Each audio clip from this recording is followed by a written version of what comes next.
Hi friends, ಎಲ್ಲರಿಗೂ ನಮಸ್ಕಾರ. ಒಂದು ಪರ್ಫೆಕ್ಟ್ ಆದ ವಿಧಾನದಲ್ಲಿ ಗುಲಾಬ್ ಜಾಮೂನ್ ಮಾಡೋದನ್ನು ತೋರಿಸ್ತಾ ಇದ್ದೀನಿ. ತುಂಬ ಚೆನ್ನಾಗಿ ಬರುತ್ತೆ. ಒಂದ್ಸಲ ನೀವು ಖಂಡಿತ ಈ ವಿಧಾನದಲ್ಲಿ ಟ್ರೈ ಮಾಡಿ ನೋಡಿ. ಬನ್ನಿ ಹಾಗಾದರೆ ಮಾಡೋ ವಿಧಾನನ ನೋಡೋಣ.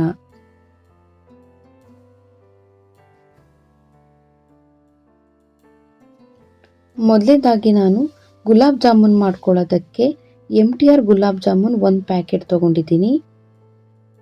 ಇವಾಗ ಇದನ್ನು ಒಂದು ಬೌಲ್ಗೆ ಹಾಕ್ಕೊಳ್ಳೋಣ.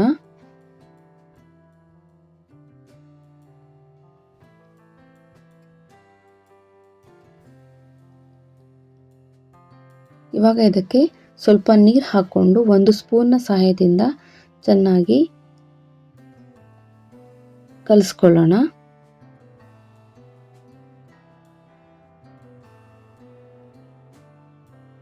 ಸ್ವಲ್ಪ ಸ್ವಲ್ಪನೇ ನೀರು ಹಾಕ್ಕೊಂಡು ಇದನ್ನು ಚೆನ್ನಾಗಿ ಮಿಕ್ಸ್ ಮಾಡ್ಕೊಳ್ಳೋಣ.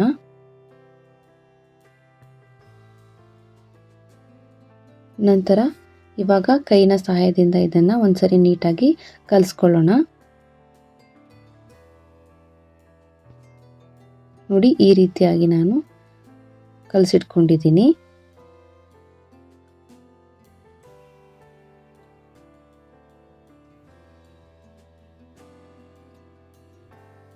ನಂತರ ಒಂದು ಪಾತ್ರೆಗೆ 1.5 ಕಪ್ ಆಗುವಷ್ಟು ನೀರು ಹಾಕ್ಕೊಂಡಿದ್ದೀನಿ.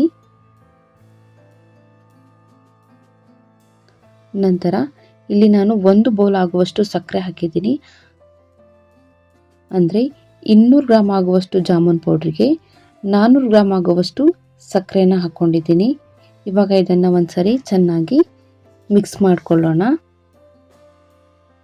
ನಂತರ 2 ರಿಂದ 3 ಏಲಕ್ಕಿನ ಪುಡಿ ಮಾಡಿ ಹಾಕ್ಕೊಂಡಿದ್ದೀನಿ. ನಾವು ಸಕ್ಕರೆ ಪಾಕ ಮಾಡ್ಕೊಳ್ಳುವಾಗ ತುಂಬ ಗಟ್ಟಿನೂ ಇರಬಾರ್ದು, ತುಂಬ ತೆಳುವಾಗೂ ಇರಬಾರ್ದು. ಒಂದು ಎಳೆ ಪಾಕ ಬರೋಷ್ಟು ಪಾಕನ ರೆಡಿ ಮಾಡ್ಕೊಳ್ಬೇಕು.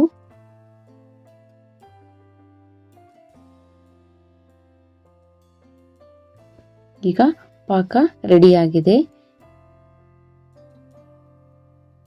ನಂತರ ಕಲಸಿಟ್ಕೊಂಡಿರುವ ಜಾಮೂನ್ ಹಿಟ್ಟನ್ನು ಒಂದ್ಸರಿ ನಾದ್ಕೊಳ್ಳೋಣ ನೀಟಾಗಿ.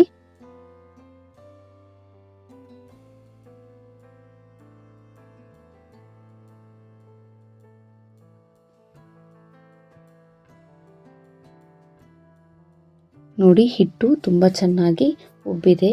ಇವಾಗ ಚಿಕ್ಕ ಚಿಕ್ಕ ಉಂಡೆಗಳನ್ನಾಗಿ ಮಾಡೋಣ.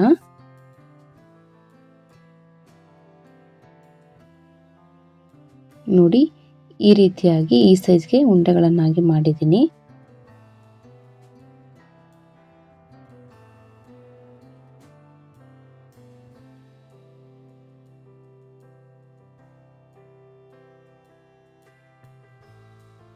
ಇವಾಗ ಎಲ್ಲ ಉಂಡೆಗಳನ್ನು ರೆಡಿ ಮಾಡ್ಕೊಂಡಿದ್ದೀನಿ.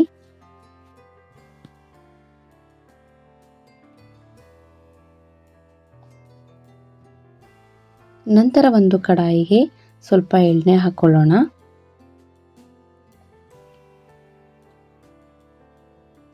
ಈಗ ಎಣ್ಣೆ ಬಿಸಿ ಆಗಿದೆ.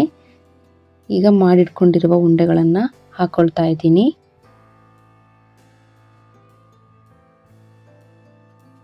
ಇವಾಗ ಇದನ್ನು ಚೆನ್ನಾಗಿ ಮಿಕ್ಸ್ ಮಾಡ್ಕೊಳ್ಳೋಣ. ಕಲರ್ ಚೇಂಜ್ ಆಗೋವರೆಗೂ ಇದನ್ನು ಚೆನ್ನಾಗಿ ಫ್ರೈ ಮಾಡ್ಕೊಳ್ಬೇಕು. ಮಧ್ಯ ಮಧ್ಯದಲ್ಲಿ ಚೆನ್ನಾಗಿ ಕೈ ಆಡಿಸ್ತಿರ್ಬೇಕು.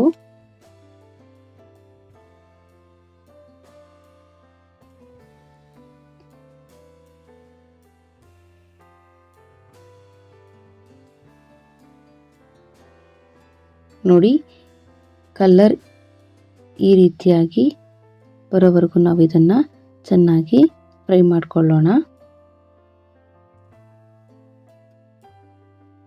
ಉಳಿದ ಜಾಮೂನ್ಗಳನ್ನು ನಾವು ಫ್ರೈ ಮಾಡ್ಕೊಳ್ಳೋಣ.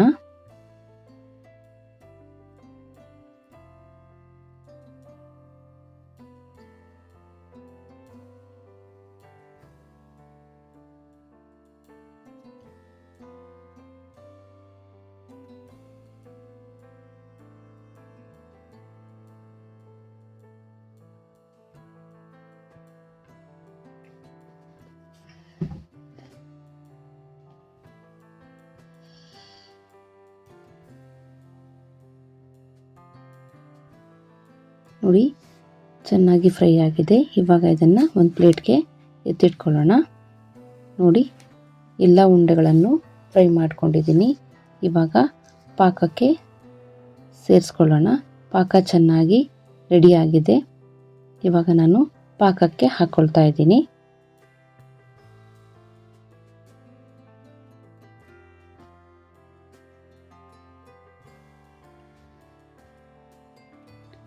ಒಂದು ಹಾಫ್ ಆನ್ ಅವರ್ ಬಿಟ್ಟ ಮೇಲೆ ಜಾಮೂನ್ ರೆಡಿ ಆಗುತ್ತೆ. ತುಂಬ ಟೇಸ್ಟಿಯಾದಂತಹ ಗುಲಾಬ್ ಜಾಮೂನ್ ರೆಡಿಯಾಗಿದೆ. ಈ ರೆಸಿಪಿ ನಿಮಗೆ ಇಷ್ಟ ಆಗಿದ್ದಲ್ಲಿ ಈ ವಿಡಿಯೋಗೊಂದು ಲೈಕ್, ಶೇರ್, ಕಮೆಂಟ್ ಮಾಡೋದನ್ನು ಮರಿಬೇಡಿ. Thank you for watching.